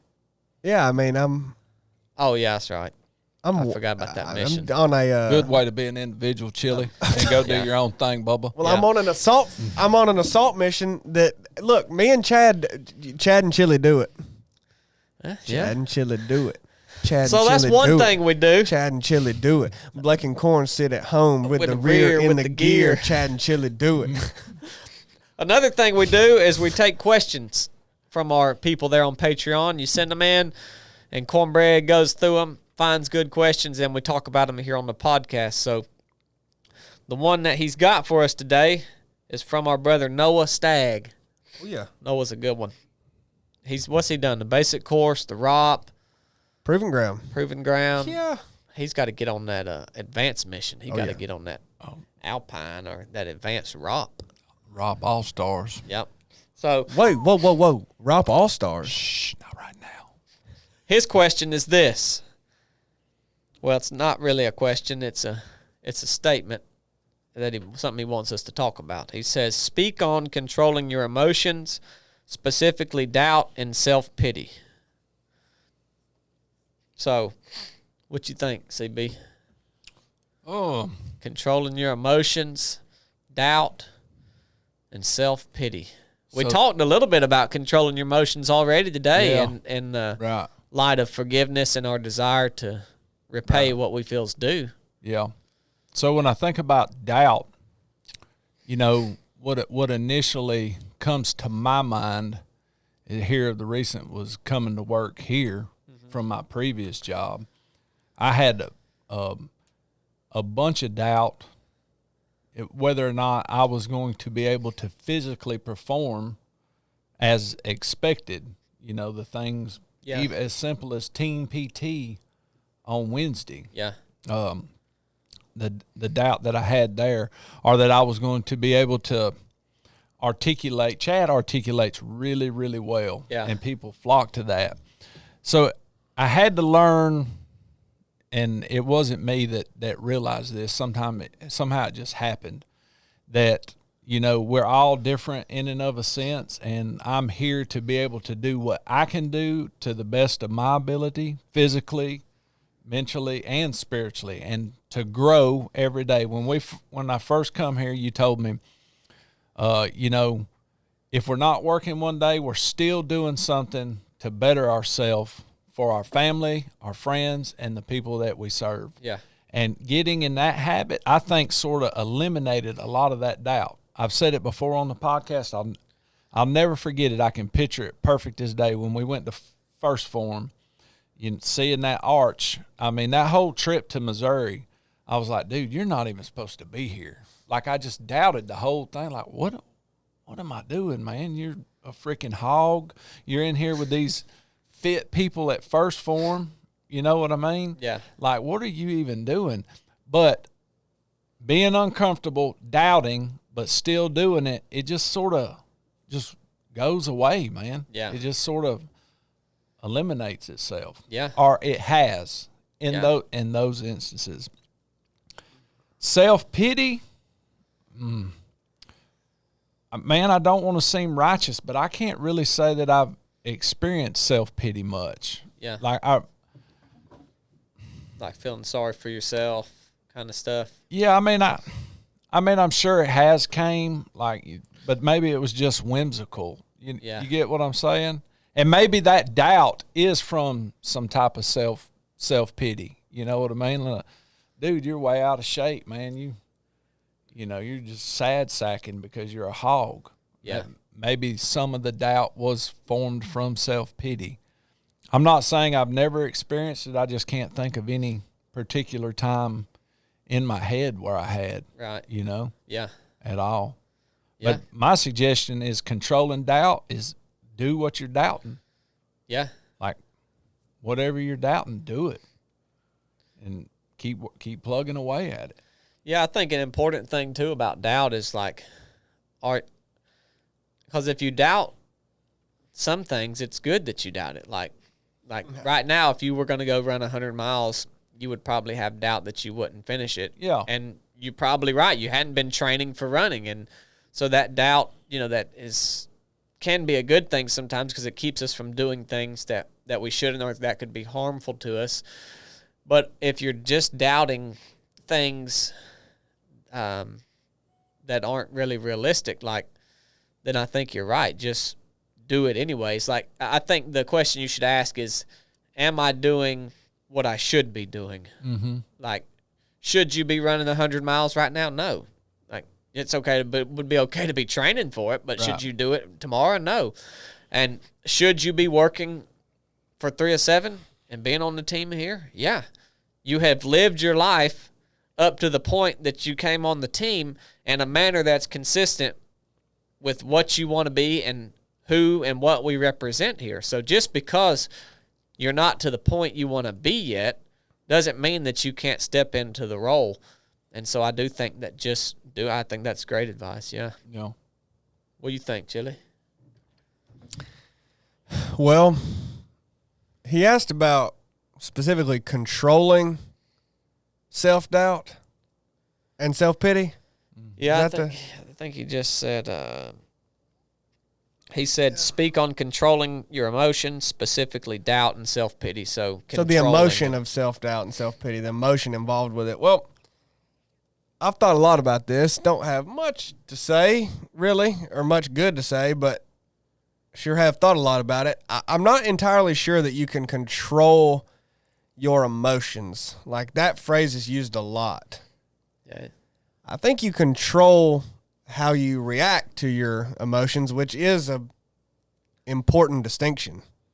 I just don't think I buy that you can somehow do something to control self-doubt never coming into your head or never feeling that. Yeah. Whatever feeling that means. But I don't think you can control that, but I definitely think you have, if you have control over anything, you have more control over how you then react and respond and what you do with and how you act given that feeling of self-doubt. Mm-hmm. So I think that's a more appropriate way to think about it. However, I still think you run into the problem of, can you control, to what extent can you control how you even react to it? But I definitely think if you have any, you have more over that. And how you deal with self-doubt and self-pity, well, those are two different things, but I think self-doubt sometimes is misunderstood or confused with just accurately assessing yourself, which Blake kind of hit on. If my goal was, if someone said, "Hey, go run a 2-hour marathon," I mean, is that self-doubt or me saying that that's not possible, or just the truth? Yeah. I guess it's both. I don't know. I mean, to me, it's a different category when it's well, that's just flat out impossible for me to do. Right. I'm not doubting myself. I mean, I think Corn's example is great of self-doubt because that wasn't true, what he was doubting. That you didn't belong with us or belong at First Form. That was not true, but it did come into your head and you did feel like, oh man, maybe I don't belong here. Like, so that's a real feeling that happened. It wasn't true, but it affected you. And then you had no control over that coming into your head, but you did have control over what you did with it. And what you did with it was do it anyway. Yeah. Now, how do you tell someone that's having a hard time doing it anyway because of self-doubt to just do it? Like, how did you just do it? Well, I think mainly because of my relationship with Blake and Chad, you know, it meant a lot that they called and asked me to come work, family, friends, to come work with them. And I realized early on that even in the moment sometime that doubt was coming because of comparison. Because I was comparing myself to Chili's physical fitness, or I was comparing myself to Blake's spiritual steadiness, or I was comparing myself to Chad's toughness, so on and so forth. And once I would realize that, and, you know, I might not have said it a while ago, you know, my race doesn't have to be Chili's race or Blake's race, whatever it may be, not, you know, even specifically talking about an actual race, but I don't know, to tell you the truth. Yeah. I honestly do not know. I do not. It's different when it's, I guess it would be different when it's an employment-based thing. You know, like when we was going to do the workout at First Form. Yeah. I didn't want to do that workout. Yeah. Now, y'all both know that I put on my workout clothes that morning, and in case Chad said we're going to do it, I did not want to do it at all. And I didn't do it. Yeah, Chili didn't do it. He was fur coated up the whole I time. didn't want to do it either. I'd changed last minute. Yeah, and I remember I asked Chad on the way over there. I said, "Am I doing the workout, or what do you want me to do? I'll do it if you want me to." And he said, "Yeah, I want you to do it." Yeah. I thought, good night. And then of course I walked in there. After he done said, "I want you to do it," then there wasn't nothing else to do. Yeah. But to do it. Right. You know, so a lot of times you're in a position where you just have to. Yeah. Anyhow, and I think that's good to put yourself in that position of just have to. Under the reality checks, of course, that y'all both made, you know, there's going to be some things you just shouldn't be doing anyhow. Yeah. You know, but for me, I think realizing why you have that self-doubt, whether it's a derivative of self-pity or whether you are doing something actually that's causing it, and I realized pretty quick that mine was from comparison. Yeah. 100%. Yeah, I mean, I think that you know, like a team can help with that. Like, depending on what the situation is, it's hard to say. But like, you know, like even hosting the podcast today, it's like I come in here and it's like, well, I don't usually do this. We don't usually do this without Chad. Right. Can we provide value? And so my point is like, do you ask yourself logical questions? Have I done this before? Yes. Yeah. Can we provide value? Yes. Is it going to be the same without Chad? No. And it's just like he's not here, so it's not the same. And so, you know, in a physical competition or in something like this, whether it's just in life, a conversation you got to have, and your doubt is whether you can do it or not, like you ask yourself the questions, have I prepared for this? Have I put in the work? And so there is logical answers to those questions. Have I prepared for this? No. Have I ever done this before? No. Can I still do it? Depending on what it is, maybe, maybe not. And if the answer is maybe not, and it's because of those logical questions, it's not really doubt. It's just like, well, it's probably not a good idea. It's like fear too, isn't it? It's like you're coming to the ROP. Okay, here's an example. You're coming to the ROP, and you don't really know what to expect. You know it's a 24-hour hike, so you've been hiking, rucking, eating. You've done all that you know you can do, and you show up, and you say, man, I don't think I can do this. And you don't know any more about it than when you signed up and when you trained. So then you ask yourself, well, did I do all that I could do? Yeah. Okay, so you might still not do it, but you've done everything you can do, so just go do it, and you'll be a better person because of it. You'll learn more about it. And so that's totally been, I mean, like for me with speaking, not that I public speak, but speaking like on the podcast, teaching Resurrected, speaking at the courses. At the beginning, I was like, I don't have any credibility. There's no reason anybody should listen to me. I haven't spoke before, taught before. And so I had doubt, like, what am I even doing here? You know, like, yeah, me and Chad, we started this company.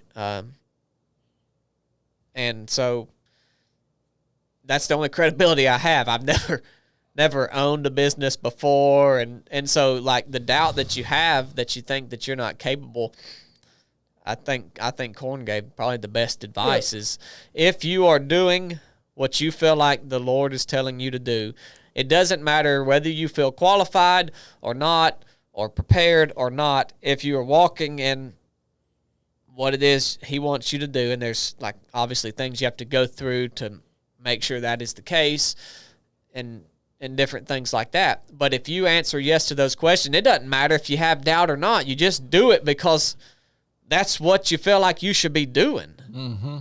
Yeah. But then there are some things you shouldn't be doing that you doubt for good reason, right? So God also gives us, I mean, like, I think that's like discernment, basically. Should I be doing this or not? And I think it's like what Chili said too. It's fear.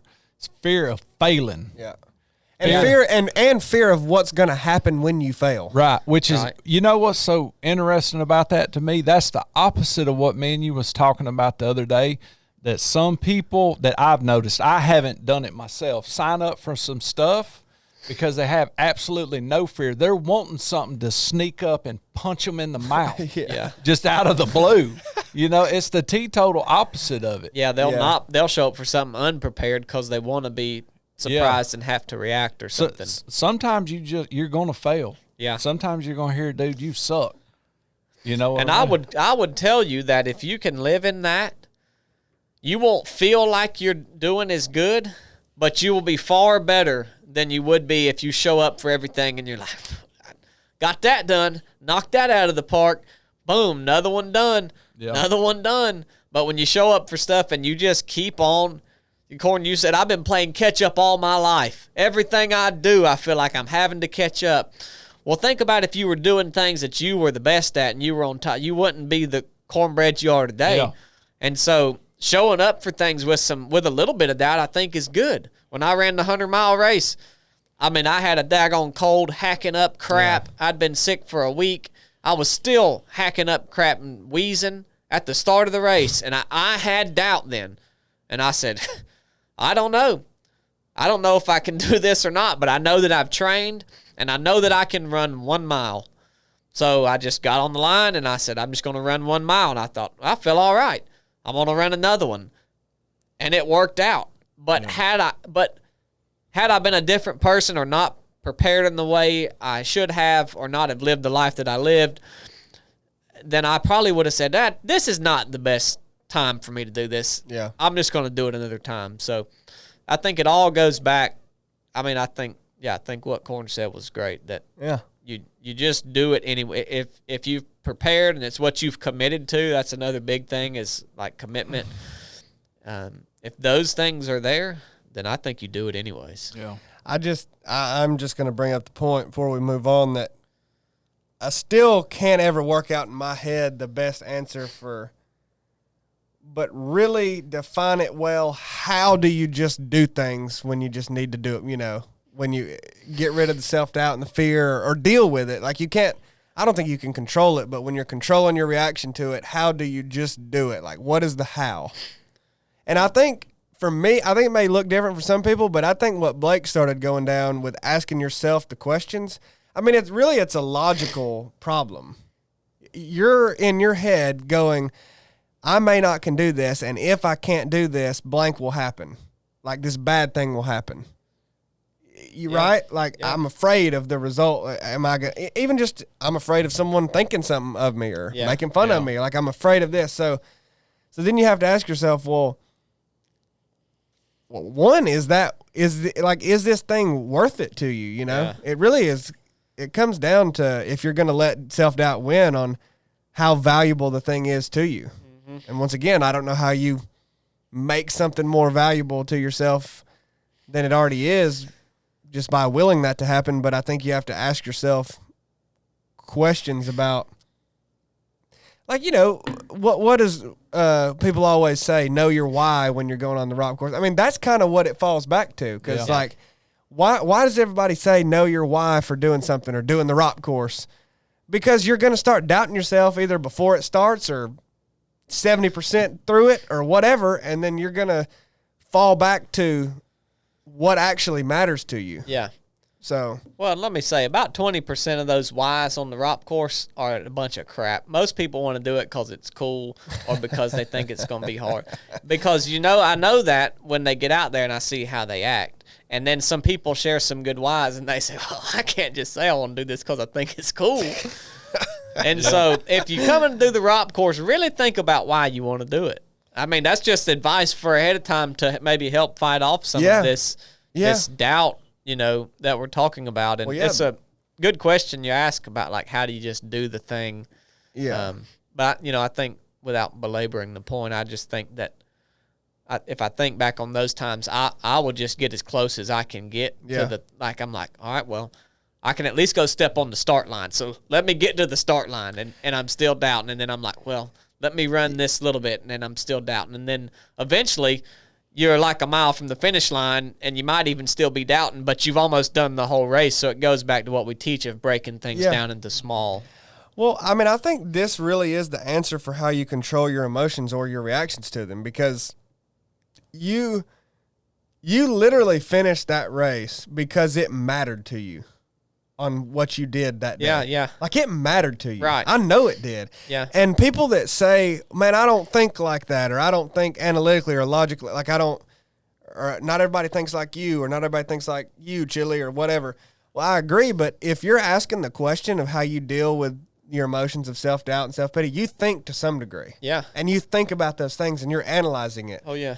Well, so do that to yourself. Analyze why it matters to you. And if you truly come up with the answer of it does not matter, well, then you've got something to work with or work on. But like to Blake, he talked about feeling self-doubt on the starting line of that 100, but he finished that thing because it freaking mattered to him. Yeah. Like, that's how he dealt with self-doubt. The thing he was doing mattered. And I'm not going to say it was easy to deal with it at that point, but because it got hard didn't matter. Right. It's just the fact that you are dealing with it, I think. Yeah. Yeah. So, well, that's a good question, Noah. Thanks for asking that, brother, and Noah Stagg supporting us all this time. We got some super chats, Chili. Oh, yeah. You got to monitor the ones that come in after this, but hold on. Check this out. What, you want me to read them? Yeah. I want Tech Guy to read them. Yeah, all right. Tech Guy, read these. Okay. Got one job. I listen to the podcast this is Tara Rowland, $10. First super chat. Thank you, Tara. I listen to the podcast every week, but never catch it live. Just wanted to say, hey, from Charlotte, North Carolina, and I appreciate y'all giving your thoughts and wisdom to all of us. Love you guys. Chad Chili, 24. Chad Chili 24. That's right. Tara. That's right. Chili Jr., $4.99. Anyone else notice how much more coordinated this podcast is without Chad? Boy, he ain't never liked Chad, has he? No. Ever since he was born. Just Godfather. We got Gatekeeper Radio 347, $9.99. I wasn't mad the other day when Chili put the radio check on me, but it spurred me on to do good works. I like sharing my playlist on YouTube. Thank you, Paul. Thank you, Paul. Thank you, Gatekeeper. Gatekeeper. T. Russell, $20. I think y'all are doing a great job with everything while Chad is out riding his bike. Blake, you do a spectacular job on Resurrected. It's easy to understand your teaching. Love you all. Thanks, T. Russell. Thank you. I think that's Tom, right? Is his last name Russell? Yeah. Yeah, that's Tom. Yep. I remember Tom. You remember Tom? Yeah. He's a Yeah, good that one. was cool what Tom shared on Resurrected, I thought, Yeah. last Sunday. Tom's a good one. Yeah, he is, man. Tom's awesome. Manfred Kampf, $20. Canadian. Thank you, Manfred. Gatekeeper Radio 347, $1.99. The only good replacement for the word sin is self. All right. Thank you, Gatekeeper. Thank you, Gatekeeper. Little Virgil. Got Oh, an yeah. emoji of look like a fox with one of them sticks and people direct music with. Yep. I knew it was going to be that. I know you said that. You said Yeah. I bet he's going to put that Yeah. one on there. That's right. $4.99. Thanks, LV. I knew it. Deplorable Lawn Guy 92. $1.99. In honor of Chad being out, here's $1.99. There you go. Well, thank you. Here we go with Marty Bingham's string of super chats. Overall, Marty. $9.99. Number one, my comments came out in reverse order last time, so they made even less sense than usual, so I'm going to number them this time. So that's number one. I mean, how's that even possible, Marty? Cape Town, VA, $37. Excellent resurrected this Sunday. Praise the Lord. The message is reaching YouTube today. Number two, opinion on Duke's mayonnaise. Good or not good? Oh, No. good or not good? No, it ain't now count. Good. You like Dukes? Yeah, man. I've No. seen Chili drink mayonnaise through a straw. Well, He loves that Duke's. Wow, So Cape Bubba. Town, get it, son. We got Marty Bingham, $9.99. I have a serious question about the upcoming ROP course. I haven't decided if I'm going to mess with Chad and get him tore up or try to get a chuckle out of him. well, what's your question, Marty? He's wanting to know which one he should do. Look, Marty, just worry about the rock course. Don't worry about Chad, Bubba. Just worry about the rock course. I think he will figure out what he wants to do when he's out there. I think that's good advice, Marty. Yeah. Just Yeah. go with it. You know, if you want to mess with, he loves to be messed with. So just mess with him. That ain't no big deal, Bubba. Just worry about the rock course, Marty. We had Manfred Kumpf, $10. A well-run, managed team and business can be led, carry on, and operated seamlessly by any member. Great job. Thanks, Manfred. Thank you, Manfred. Marty Bingham, $9.99, number 3. Either way, do I need to bring a stack of 10 and 20s for comments like we do here, or are wisecracks covered in the cost of admission? Just worry about the rock course, Marty. Yeah. Marty, you can, you know what? Ask all the comments you want. Make all the comments you want. Ask all the questions. But, yep, it's a 10 stack for each one. Yep. T. Russell, $20. Doubt and self-pity are seeds the devil gives you. What you do with it is up to you. There you go. Thank you, Tom. Marty Bingham, $9.99, number 2. You done did that one. I thought you did number 3. No, dude. he'd put it again. Oh, okay. Thanks, Marty. We got it the first time, but we appreciate that extra 10 stack. He really did do it again. Garrick 11, $19.99. Go ahead. Thank you for the podcast. Love you all. Praise the Lord. Thank you, Garrett. Thank you, Garrett. Hat to the side. That's looking good. Keeping it crisp. Like Duke mayonnaise on your head. Keeping it crisp. All right, let's see. We had a couple more come in after this one. Oh, yeah. We got Justin Milford, $10. 10 man. 10, man. King Y'all of go Yona. get registered for this awesome gathering that is the 307 Trail Race. The value added to your life will stay with you for life. Sell it out. We're going to do something. Love y'all and God bless. There you go. Speaking of a ROP all-star. Oh, yeah. 10 man. The king of Yona. The king of Mount Yona. And the last one, Clayton Lindsay, Uh-oh. $1.99. Soldier. Keep after that swimming, Corn. There you go. You ain't been doing that swimming. Oh, yeah. I ain't been hitting on now swimming. Look, man, how are we supposed to work on everything at once? That's Swimming, what I'm saying. Swimming, shooting, tactical games. Tactical I mean, how? A possible bike race. Yeah, a come Are on. you paddle having some trip, doubt, Bubba? a possible bike race in February. I'm feeling sorry about it. 2 more ROP courses coming up. Jeez. I mean, good night. Boy, Chad would be pulling his hair out if he was here with all that stuff y'all are listing. Yeah, for real. It's time for him to come back. Now, this is when y'all go buy some of these air fresheners. We need gas money for Chad to We're going get to go back. pick him up. We are sick and tired of doing these truck talks. By the way, go. What, man? What? You know, Go if you watch one of our truck talks, mine, Corn's, Chili's, and you don't like it, unsubscribe from the daggone channel. We don't give a crap, do we, Chili? Unsubscribe if you don't like it. Go collect corns and unsubscribe. Jeez. By the way, maybe we shouldn't, but I figure we'll give an update on Chad. He is almost done with this bicycling adventure. 150 miles in, ain't he? Well, is that what he is now or what he got to last night? Well, that might be 160 in. Okay, I think 464 when I looked this morning. What are you talking about? You must be looking at somebody else. No, said he was at mile 464. No, They were it's doing like 10 miles a day. It's like 163. That he's got left. No, that he's done. Oh, he's done way more than that. Y'all are being silly. Corn. He's done 464 miles. Corn. Yeah. He was coming up on Leadville or something, I think. Yeah. Like 165. Listen, guys, I don't know what these two are doing. Denver to Durango. All right. Yeah. Lord willing, Chad will be back next Wednesday. Yep. And Well, things will be back to you. I'm sure you have plenty of stories to tell us and things to talk about. So we appreciate y'all tuning in.